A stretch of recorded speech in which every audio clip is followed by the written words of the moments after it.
Assalamualaikum warahmatullahi wabarakatuh. Alhamdulillahirabbil alamin wassalatu wassalamu ala Rasulillah wa ala alihi washabihi ajma'in. Alhamdulillah, bersyukur pada Allah Subhanahu wa taala, salawat dan salam kepada junjungan besar Nabi Muhammad sallallahu alaihi wasallam. Alhamdulillah, pada malam ini kita telah sampai ke siri yang terakhir dalam siri sinopsis setiap juzuk daripada Al-Quran. Alhamdulillah, hari ini ataupun malam ni kita akan bersama-sama di dalam juzuk yang ke-30 insya-Allah. Jadi dalam juzuk yang ke-30 ni kita akan lihat banyak sebenarnya surah-surah yang ada di dalam juzuk ini, dan insya-Allah kita mungkin tidak sempat untuk pergi secara detail setiap daripada surah-surah yang ada di dalam juzuk ini. Tapi kita akan lihat insya-Allah secara ringkasnya, secara summary-nya, apakah yang terkandung di dalam surah-surah yang fokus insya-Allah yang tertentu, dan juga lihat kepada secara umumnya apakah juzuk ini dikandung. Secara umumnya juzuk ini iaitu juzuk yang ke-30 ini merupakan hampir semua daripada surah-surah yang berada di dalam juzuk ini adalah merupakan surah Makkiyah, iaitu surah-surah yang diturunkan oleh Allah Subhanahu wa taala kepada Nabi kita sallallahu alaihi wasallam semasa Nabi kita berada di Makkah Al-Mukarramah. Tetapi cuma menurut sebahagian daripada ulama bahawa terdapat dua surah sahaja di mana Allah Subhanahu wa taala menurunkan kepada baginda Nabi sallallahu alaihi wasallam semasa baginda Nabi berada di Al-Madinah Al-Munawwarah, iaitu yang pertamanya adalah surah Al-Bayyinah. Surah Al-Bayyinah iaitu surah bukti, dan yang keduanya adalah surah An-Nas. An-Nas iaitu surah pertolongan ataupun bantuan ataupun kemenangan daripada Allah Subhanahu wa taala. Jadi insya-Allah kita akan lihat surah-surah ini secara sinopsisnya, secara umumnya, secara summary-nya.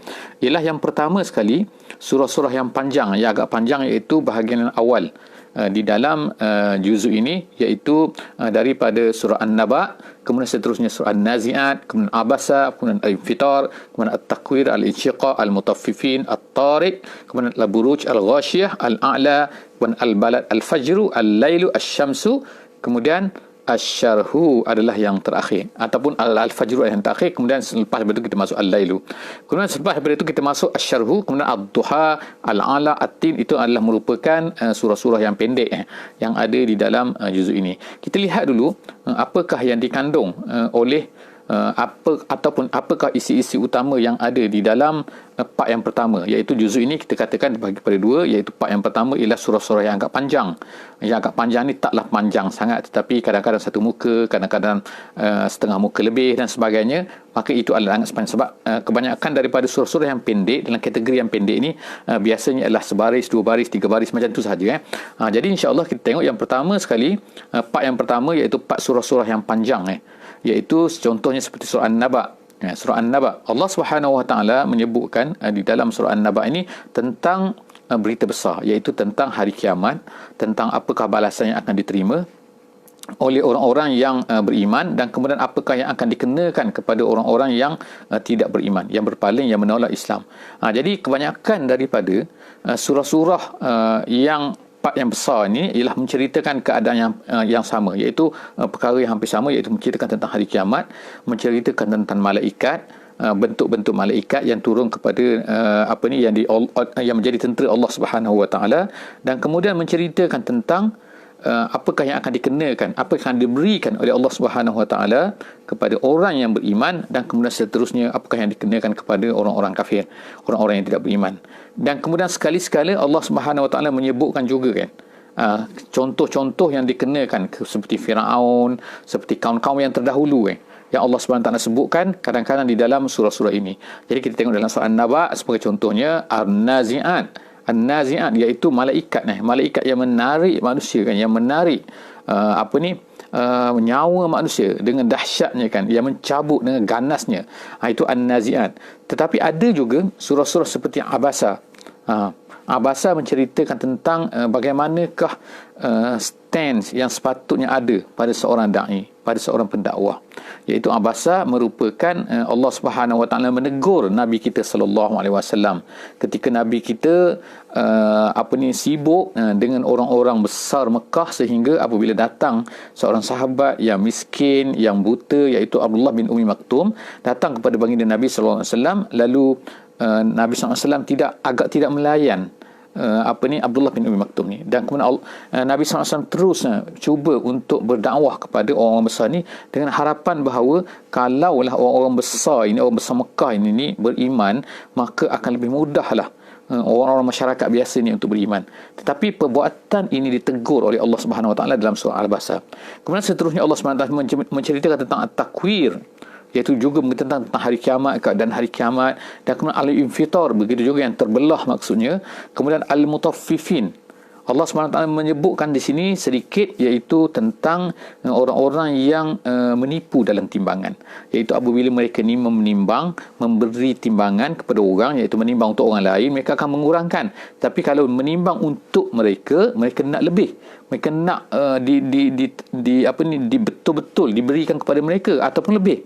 Jadi bila mereka memberi, mereka kurangkan. Jadi itu Allah Subhanahu Wa Taala sebutkan sebagai al-mutaffifin, iaitu orang-orang yang curang, orang-orang yang dalam timbangannya. Kemudian seterusnya Allah Subhanahu Wa Taala menyebut, kemudian selepas itu masuk kepada surah al-insyiqaq. Insyiqaq artinya yang terbelah, iaitu hari kiamat nanti, keadaan hari kiamat. Kemudian seterusnya Allah SWT sebut seterusnya soal buruj, iaitu gugusan bintang-bintang. Kemudian seterusnya ada at-tariq. At-tariqnya artinya ialah bintang, mengikut kebanyakan daripada ulama tafsir mengatakan iaitu bintang yang datang mengetuk pada waktu malam. Kemudian itu al-a'la, iaitu yang maha tinggi, yang paling tinggi, iaitu Allah Subhanahu Wa Taala, sabbihisma rabbikal a'la. Bertasbihlah kamu dengan nama Tuhanmu yang maha tinggi. Jadi Allah SWT puji orang-orang yang beriman, bagaimana sikapnya, dan dikatakan dia ini adalah Abu Bakar As-Siddiq. Dan seterusnya soal Ghasyiyah, iaitu hari pembalasan. Ghasyiyah. Kemudian seterusnya Allah Ta'ala selepas itu ialah surah Al-Fajar, yang menceritakan tentang Fajar. Kemudian Al-Balad, iaitu negeri. Dan kemudian seterusnya ialah surah Al-Laili, iaitu, dan kemudian surah Asy-Syamsu. Jadi habis tamat di situ, kita masuklah. Kemudian selepas daripada itu ialah surah Ad-Duha. Jadi Ad-Duha ni adalah merupakan permulaan kepada surah-surah pendek yang saya telah sebutkan tadi. Jadi kalau kita tengok dalam Quran ni, bermula daripada surah An-Naba, iaitu surah yang ke-78 sehingga surah yang ke-92, iaitu Al-Lail, merupakan surah-surah yang agak panjang sedikit. Tapi selepas daripada itu kita lihat bahawa kita mula masuk dalam juzuk yang ke-30 ni ke dalam surah-surah yang agak pendek, iaitu bermula dengan Asy-Syarhu, bermula dengan Ad-Duha, kemudian Asy-Syarhu. Jadi kita tengok sikit kandungan surah-surah yang pendek ini. Setiap satu daripada surah-surah yang pendek ini, dia mempunyai satu mesej yang besar yang tertentu kan. Dan jika kita perhatikan, kita akan lihatlah, iaitu dia mempunyai kepelbagaian. Mungkin kita katakan dalam surah yang panjang tadi, surah An-Naba, sampailah kepada surah Asy-Syams, Al-Laili. Dia merupakan kadang-kadang dia mempunyai mesej yang hampir sama, iaitu mesejnya adalah menceritakan tentang keadaan hari kiamat, suasana hari kiamat, apa pembalasan yang dikenakan oleh Allah SWT kepada mereka, kepada manusia di hari kiamat. Maka apabila sampai kepada Ad-Duha, Allah Ta'ala mula menceritakan tentang, iaitu Ad-Duha wal Laili saja, iaitu Allah SWT menghiburkan Nabi kita sallallahu alaihi wasallam. Kerana apa? Kerana wahyu lambat turun. Jadi Allah SWT memberitahu bahawa bukan Allah Ta'ala benci kepada Nabi, tapi yang penting Allah Ta'ala sayang kepada Nabi. Dan kamu, wahai Rasulullah SAW, hendaklah terus menyampaikan dakwah, kerana Allah Ta'ala telah banyak memberi nikmat kepada kamu. Seterusnya surah Asy-Syarhu, Allah Ta'ala lapangkan dada.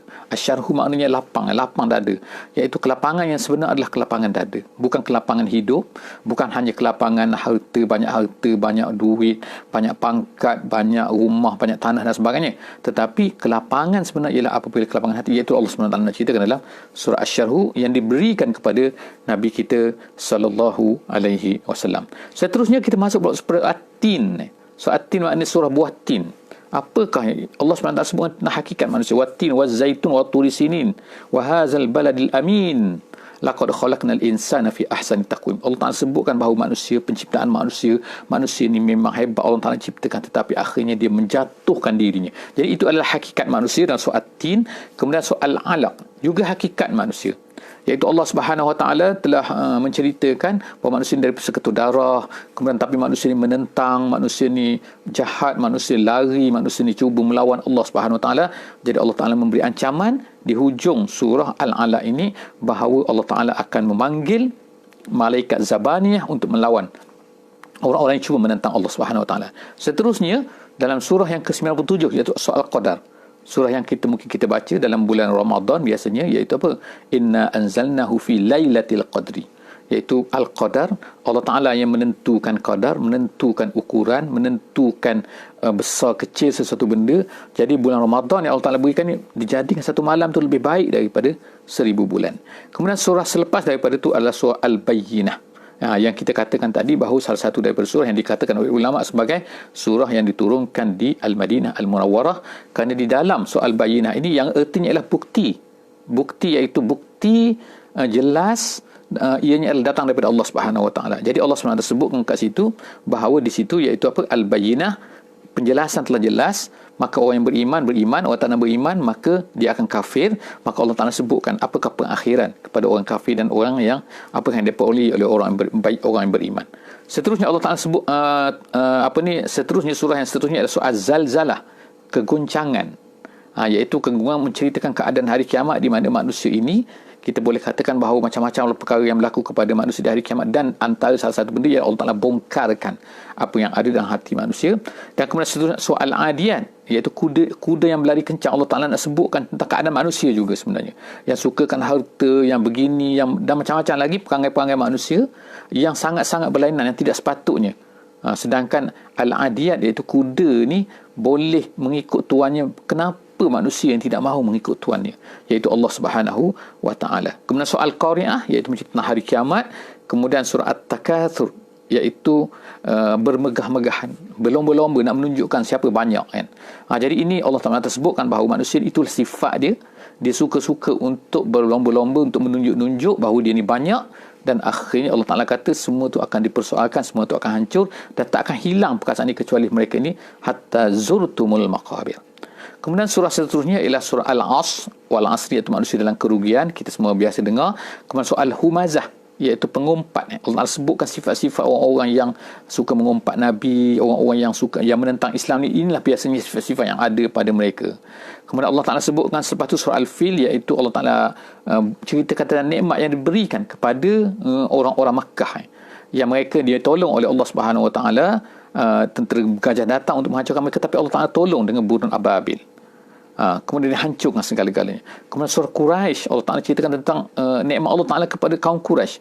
Mereka ni boleh berjalan ke utara, ke selatan, membawa, tetapi mereka tetap juga tidak mahu beriman, tidak mahu tunduk kepada Allah SWT, tapi beriman kepada berhala dan sebagainya yang tidak sepatutnya mereka ni beriman. Kemudian seterusnya ialah surah Al-Ma'un. Allah Ta'ala sebutkan tentang perkara-perkara yang sepatutnya orang-orang, sifat-sifat orang-orang yang tidak beriman begini sifat dia. Sifat-sifat orang beriman begini. Iaitu mereka tak mahu memberi makan kepada orang miskin, tak menggalakkan, dan mereka ni sayang kepada benda-benda mereka, sehingga kepada benda sepatutnya mereka memberi pinjam Al-Ma'un kepada orang lain pun mereka enggan. Dan begitu juga sembahyang mereka yang tidak ikhlas, suka menunjuk dan sebagainya. Jadi kemudian seterusnya ialah surah Al-Kautsar, iaitu nikmat yang banyak yang Allah Ta'ala berikan kepada Nabi Muhammad sallallahu alaihi wasallam. Kemudian surah seterusnya ialah surah Al-Kafirun, iaitu Allah SWT minta kepada Nabi SAW supaya menyatakan kejelasan, mufasalah, iaitu perpisahan. Tidak ada lagi kita awak-awak, aku-aku. Jangan nak pujuk aku untuk aku ni mengikut apakah cara akidah kamu. Jadi kita kata putus daripada Nabi. Ya Allah SWT ajar kepada Nabi SAW berkata kepada orang kafir ni, lakum dinukum waliyadin, bagi kamu agama kamu, bagi aku agama. Kemudian surah yang ke-110 iaitu surah An-Nasr, pertolongan Allah SWT, menceritakan tentang kemenangan Allah Ta'ala dan manusia akan berduyun-duyun masuk Islam selepas daripada pertolongan yang diberikan oleh Allah SWT, iaitu Fatu Makkah. Dan kemudian surah Al-Masad, iaitu penentangan daripada kaum kerabat sendiri, orang yang dekat dengan kita sendiri, iaitu yang berlaku kepada Nabi ialah daripada Abu Lahab. merupakan bapa saudara kepada Nabi SAW yang menentang Nabi SAW. Kemudian 112 iaitu surah Al-Ikhlas, iaitu pentingnya kita ni mengikhlaskan, memberikan ubudiyah kita, tundukan kita hanya Allah Subhanahu Wa Taala saja, tak boleh bercampur-campur dengan yang lain, dan Allah itu adalah maha suci daripada segala-gala kelemahan, dan yang disabitkan ada anak dan sebagainya, maka itu ada kufuan dan sebagainya, iaitu ada sekutu, ada bersama, tak ada kan. Itu adalah semua bersih, iaitu nama dia Al-Ikhlas. Dan kemudian surah yang ke-113 ialah surah Al-Falaq, iaitu waktu subuh yang Allah SWT ajak kepada kita, iaitu surah ini adalah sebagai surah pelindung daripada gangguan-gangguan orang-orang yang jahat, orang-orang yang ingin menyihir kita, orang yang berhasad kepada kita dan sebagainya. Dan yang terakhir ialah surah An-Nas, iaitu Allah Ta'ala mengajar kita supaya kita ni berlindung kepada Allah Subhanahu Wa Ta'ala daripada segala kejahatan, kejahatan yang mengusik di dalam diri manusia, iaitu yang cuba mewas-waskan dalam diri manusia, iaitu sama ada dia jin ataupun manusia. Jadi begitulah lebih kurang insya-Allah secara kesimpulannya, saya ringkasnya juz 30 yang kita lihat insya-Allah kita tamat pada sesi ini. Ini adalah sesi terakhir untuk sinopsis kepada juz-juz Al-Quran. Jadi harapkan kepada saudara dan saudari semua, sahabat-sahabat semua, supaya boleh terus untuk mengkaji, jangan berhenti di sini saja. Dengan berakhirnya 30 Ramadan ini, berakhirnya kita juz 30 ni, kita berhenti daripada membaca Quran, daripada untuk kita meneliti, meneruskan untuk memahami Al-Quran yang Allah Ta'ala turunkan kepada kita ni. Kalau kita tak baca, kita akan rugi, kerana Allah Subhanahu Wa Ta'ala sayang pada kita, dia memberikan panduan kepada kita ni, tapi tiba-tiba kita buat tidak indah apa yang diberikan oleh Allah Subhanahu Wa Ta'ala ini merupakan satu kejahatan daripada kita yang tak sepatutnya berlaku daripada seorang hamba. Aqul qawli hadza wa astaghfirullahal azim li wa lakum wa billahi taufiq wal hidayah. Wassalamu alaikum warahmatullahi wabarakatuh. Subhanakallahumma wa bihamdik, nashhadu an la ilaha illa anta, nastaghfiruka wa natubu ilaik. Bismillahirrahmanirrahim. Wal asri innal insana lafi khusr illa allazina amanu wa amilus solihat wa tawasau bil haqqi wa tawasau bis sabri. Untuk makluman insya-Allah kepada sesiapa yang ingin mengikuti tadabbur harian pukul 6 pagi, insya-Allah pukul 6 pagi setiap hari insya-Allah, kecuali hari Ahad, setiap hari kecuali hari Ahad insya-Allah boleh bersama-sama di Facebook Dr. K Yusuf insya-Allah. Wassalamualaikum warahmatullahi wabarakatuh.